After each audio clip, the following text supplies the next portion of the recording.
Midterm votes matter.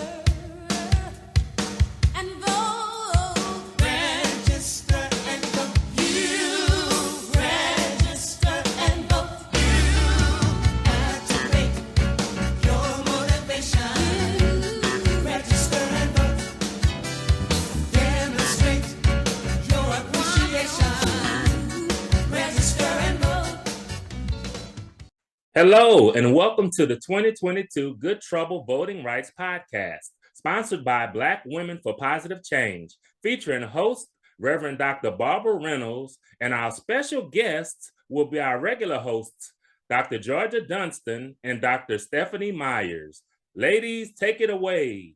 Well, thank you, Damon, because we have with us today two women who are thought leaders and door openers and global change agents, whirlwinds of new ideas that have come together to shake up and break down barriers that deny the humanity of African Americans. If you want to know what social justice looks like or feels like, I hope you will get to know these two leaders today because they live a life of public service, which means putting people before profits and stepping out with new visions and strategies for change. Now, first we have Dr. Stephanie Myers, who is the co-founder of Black Women for Positive Change, along with the Honorable Don Esther, treasurer of the city of Norfolk, Virginia, which is a global multicultural interfaith network with good brothers dedicated to changing the culture of violence. She's also an author, a former presidential appointee, and worked on one of the first commercial space launches. She's a bonus mom of 3 adult children, 5 grandchildren, 3 great-grandchildren, and author of Charlotte, the first Black queen of England. And with her is Dr. Georgia Dunston. She is the first African American to receive the PhD degree in human genetics. She is founder, president, and CEO of the Whole Genome Science Foundation, which was initiated at Howard University in 2014 to promote and advance knowledge on the science, technology, engineering, and mathematics of the human genome as a fundamental functional unit of biological life. Her passion, she has many of them, is building community academic partnerships that connect the African diaspora to the genome revolution and knowledge on human identity, population, diversity, and global community. But I have to say that Dr. Dunston is a brilliant scientist, and she can talk science until your head drops off, but she can talk politics. When she gets in that field, she sounds like Fannie Lou Hamer and Shirley Chisholm. Real talk for real folks. So I want to talk to these two rock stars in their own profession. They teamed up to tackle two of the most important issues of today in our future, violence and voting. Now, Dr. Myers, her whole goal is changing the culture of violence. When you see violence at its highest peak, the insurrection of white supremacists on the Capitol, where 5 police were killed and more than 100 injured, along with the constant shootings in some of our communities, and the rise of homicide and suicide among our young people. Dr. Myers, what made you think you could make a difference, and what are your major accomplishments? Well, thank you, Dr. Reynolds, for that wonderful introduction. When we look at America, one of the greatest countries in the world, a country that has demonstrated the ability to change, where Black people could go from being enslaved to being free, where women can go from being in the kitchen to being CEOs of corporate boards, where gay people can go from being in the closet to now being able to be in this community at large. We have to realize that culture change is possible in America. And we have to go back and look at the violence that this country was founded with, and we must change the thinking of people in America. When the first colonists came, the first explorers, they annihilated the people who were here, the Native Americans. And then when the colonists started to build plantations, they went and grabbed our ancestors and brought them over here in chains and made them slaves. Those were violent behaviors. And that kind of thinking, violent thinking, has continued down through the generations. The white people who came here as indentures and who were let out of prison and came over here to buy land, they used violence and force in order to control us and our ancestors. We must change their thinking. We must help them to see, as Dr. Martin Luther King tried to do and Mahatma Gandhi, that there is a world out here that can exist with cooperation, with collaboration, with respect, with agreeing to disagree without killing someone. And that's the kind of culture we have to change. Now, Dr. Dunston, you serve on the board of our organization as the chair of the science committee. But you also are co-chair of voting rights and the voting committee. How do these two entities combine? How do you see these two entities, science and politics, working together? Well, thank you, Dr. Barbara Reynolds. I'm very pleased to participate on this particular Black Women for Positive Change podcast, where we are focusing on the theme of midterm votes matter. And we come together every second and fourth Wednesday to address what we call hot topics relevant to our theme of midterm votes matter. For us, hot topics, hot stands for healing our thinking.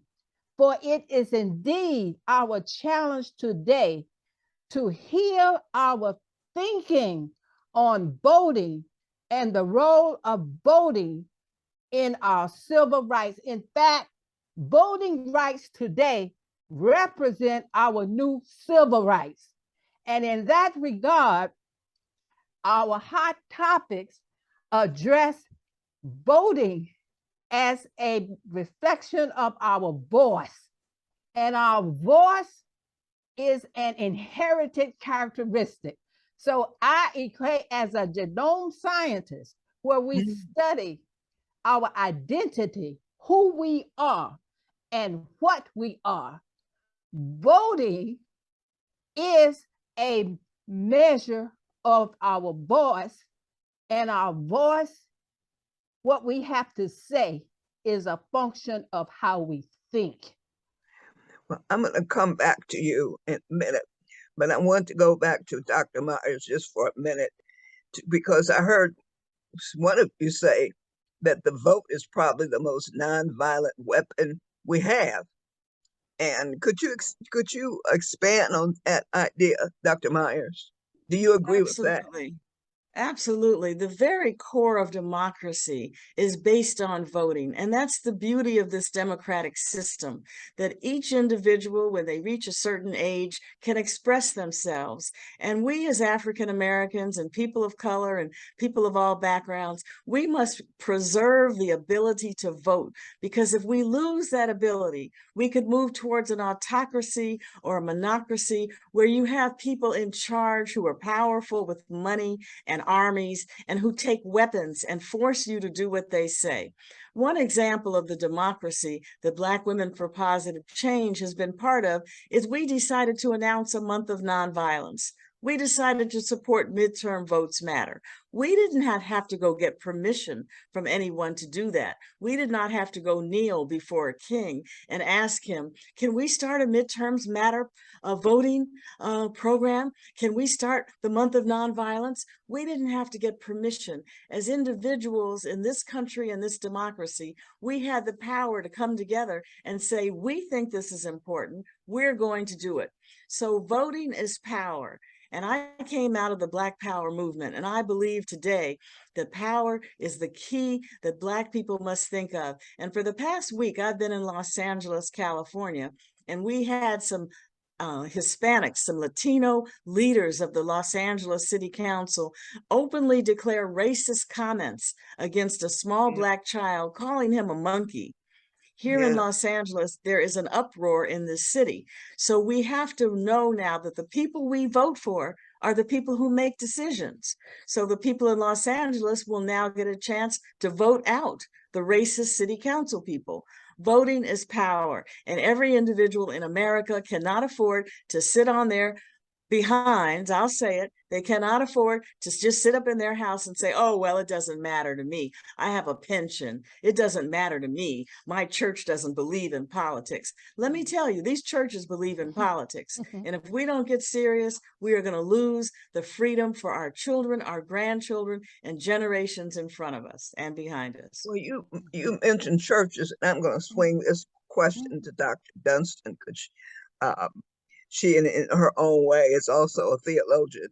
But I want to remind you that when I was, I guess, a teenager, I went south to help people register to vote. It was a strange situation, because coming from the North, I didn't know that a Black face or brown face could get you killed.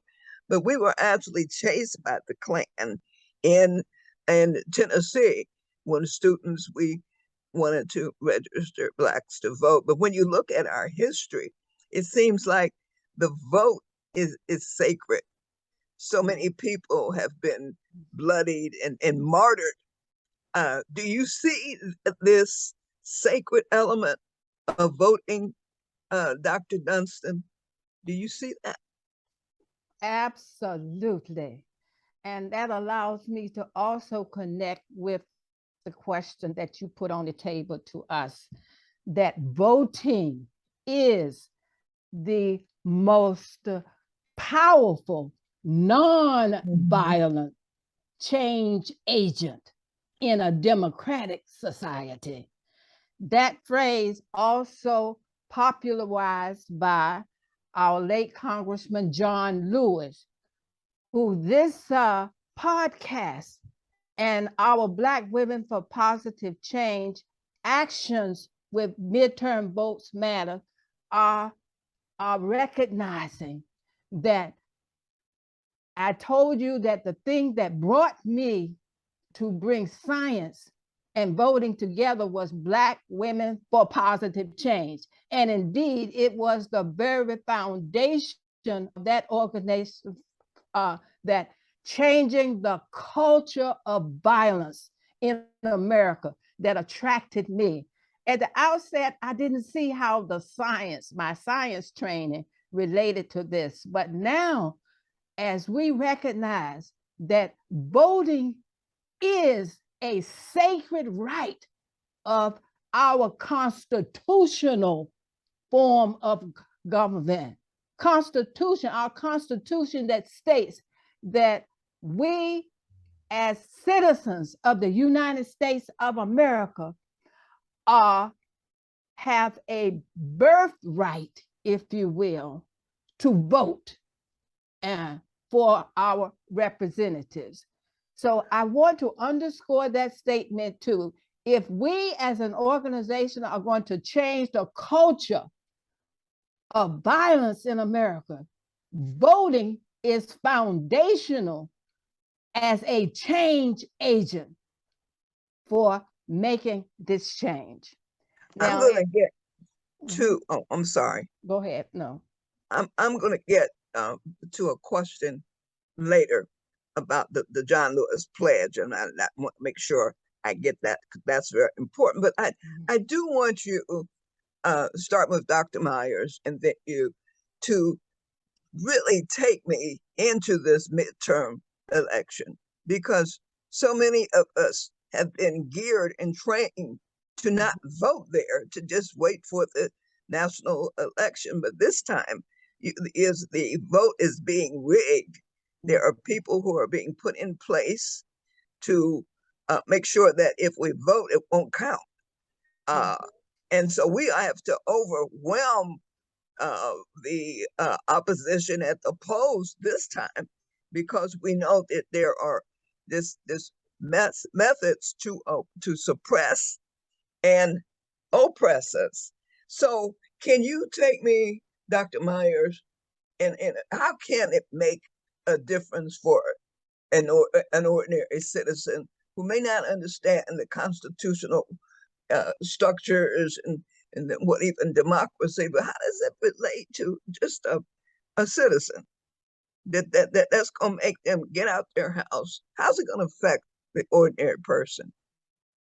When an ordinary person leaves their house and gets into their car and they drive down the street, their street is either smooth or bumpy. If the street is bumpy, it can mess up the mechanics in their car. Well, the person that's going to get elected at the midterm votes November 8th, there is an elected official who has control over whether your city street is smooth or bumpy. Then if you're taking your kids or your grandkids or you're driving by a local school, the quality of that school is going to be determined by someone elected on November 4th. The children who go to that school will either go to a school that is keeping up with changes in computers and technology, or they will go to a school that's far behind, where the kids graduate and can't even read. And then as you continue to drive your car through your neighborhood, you will either have a grocery store within a few blocks, or you will have to go across the city to a grocery store. You could have a food desert, because the people that are elected on November 4th in the midterm elections have control over which neighborhoods they invest in to try to attract grocery stores and which neighborhoods they don't.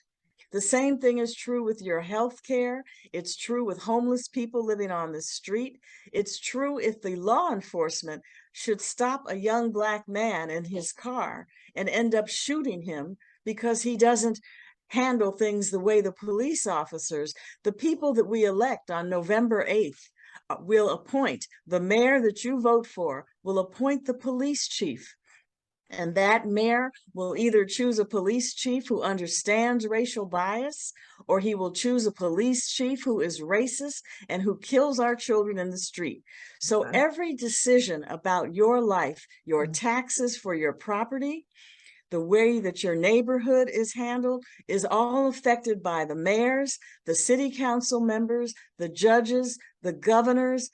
All of these people have power. So if we want to have Black power, we must vote, and we must get 5 or 10 people from our family to the polls, drive them there, walk them there, get an early ballot and sit next to them and fill out that ballot. We have got to take responsibility. This business of being lazy is over. My goodness. Yes. Now, Dr.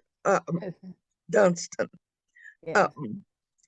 you are doing so many new things, and you're working so hard on several issues like the pledge and voter case. Can you expound on what you are doing? It's really exciting. Well, thank you. But also, if I might, I'd like to just make a comment on why midterm votes matter in relationship to this, okay? Yes. Because as Dr. Myers was speaking, I'm sitting here and I'm thinking, we as a people, we are tuned into elections matter, but we put our focus on the presidential election because we kind of operate out of a mindset that we elect the president and the president is then responsible for making sure we're taken care of. However, midterm votes matter. This year, 2022 has underscored the importance of the very things and offices that Dr. Myers spoke to. Midterm is when we elect governors, when we elect our Congress, and no other time can I think of, at least in my history, when the importance of midterm elections was more underscored. For example, we are looking right now at the situation with election of congressional members. The Senate particular, and we are learning how important and the role that the Senate plays in our government. We're looking at our representatives for the people. We're looking at governors. So I just wanted to underscore, no other time in history, perhaps than now, do we see the importance of midterm elections. So we've got to broaden our emphasis on voting for the president and recognize that midterm votes matter for electing all of those people that Dr. Stephanie Myers was telling us about. We live, now to transition to the science of it, we live in an era of national crisis at a time when our American constitutional democracy is under attack. I like to under attack by powerful spiritual forces. And we as African Americans must be involved in what John Lewis called good trouble to save the soul of America. That's our identity. We're making the decision in this midterm election what we will be as a nation, the soul of America. Will we be one nation under God, indivisible, with liberty and justice for all? That's what's on the ballot. Democracy or autocracy is on the ballot for midterm votes matter. And you know, when I think about what's going on in Iran, where women are throwing off their head scarves, even to the point of some are being killed, people are standing up for human rights, for the right to live as a whole and person with dignity. Even if you look at Ukraine and Russia, some people inside Russia are standing up to one of the most harmful autocracies on the country, in the world, and saying this is murder. And some of the men, instead of joining the draft or running away, people are standing up. And it seems like at some point, people would get out of this lie, this bubble that Donald Trump won the election. But it's like a cult, like people are mesmerized or hypnotized by just power at all costs. It doesn't matter if you are campaigning against abortion and then you find out that you actually paid a woman to have abortion, all these evil things. But it seems like the principles that we held so dear doesn't seem to matter in some circles. I mean, Dr. Myers, how do you explain that the ethics that you would think? This is why I said you two are great servants of humanity, public servants. It doesn't seem like that's important anymore in some circles and in one party. Seems like power over everything else. And does that, yes. Mm-hmm. No, I appreciate what you're saying very much, because we're living a world now where you're getting hit with information every 10 seconds, and people are overwhelmed in this world of technology with your cell phones and your computers and watching all of these shows on Netflix and all these different cable channel TVs. There's so much data that people are forgetting that individuals must have a set of principles, a set of morals, a set of codes, a set of ethics. And one of the things that we're doing with Black Women for Positive Change, we're asking people to pledge to vote. we're saying, look, it's your responsibility as an individual to not only vote yourself, but to get other people to pledge. And they can go to our website at www.blackwomenforpositivechange.org and sign the Good Trouble John Lewis Voting Rights Pledge Card. And we're even giving prizes. For the person who signs up the most people to vote, they can win a $200 gift card to buy Air Jordan sneakers at any store of their choice. And we're just asking people, take this seriously. You've got to have a personal principle that you teach your children. Stand up in church and make sure that everyone in that church goes to vote. So we have gotten into this middle-class silent dynamic where people are afraid to speak out. They feel that for them to keep their jobs, to be able to stay in corporate America, to be able to stay in the labor union or on their government job, they have to whisper. They have to be secretive. They can't speak out. But just as you said, Dr. Reynolds, the women are now dying over scarves in parts of the Middle East, and people are standing up to Putin. So African Americans and people of color and justice, we have to stand up and get that pledge card signed, get that poll filled out, get that ballot in on November 8th. These are critical. That's who we are. And we owe it to our ancestors to do this. Well, as we close, Dr. Dunston, as I understand it, wrote the John Lewis Good Trouble Voters' Rights Pledge. And could you say that for us, Dr. Dunston, if you have it? Yes, it's so powerful. I do have it. And because the time goes so quickly, yes, in closing, Black Women for Positive Change sponsored this. I wrote it, but with the input of my sisters in Black Women for Positive and our good brothers as well. We would like the pledge to be seen almost for voting rights, like we have the Black national anthem. We have this pledge is a pledge that grows out of our voting rights as the new civil rights issue. The pledge states that and you put your name in, because we're talking about identification, how we define ourselves. I am a citizen of the United States of America with the constitutional right to vote in all local, state, and national elections, and the birthright to pursue life, liberty, happiness, and equal rights under the law.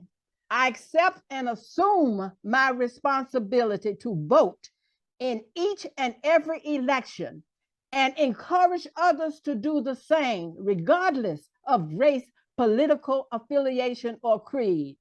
I pledge to make voting decisions that benefit my family and community on the state, local, and national level. Like the great Congressman John Lewis, I am committed to getting in good trouble to ensure that our constitutional democracy and voter rights of the people, for the people, and by the people are protected, upheld, and shall not perish from this promised land. Well, as the church would say, amen. And we're out of time. And so Reverend Reynolds, if I could just interject very quickly, we are in partnership with other organizations. The Transformative Justice Coalition is putting together votercades all over the country during the month of October, and we encourage people to support those votercades in your city. And Dr. Dunston, I will be participating in the one here in DC this Saturday. Thank you and thank both of you for your sterling leadership, your integrity, and your courage. And stay tuned always for the Black Women for Positive Change podcast. Midterm votes matter.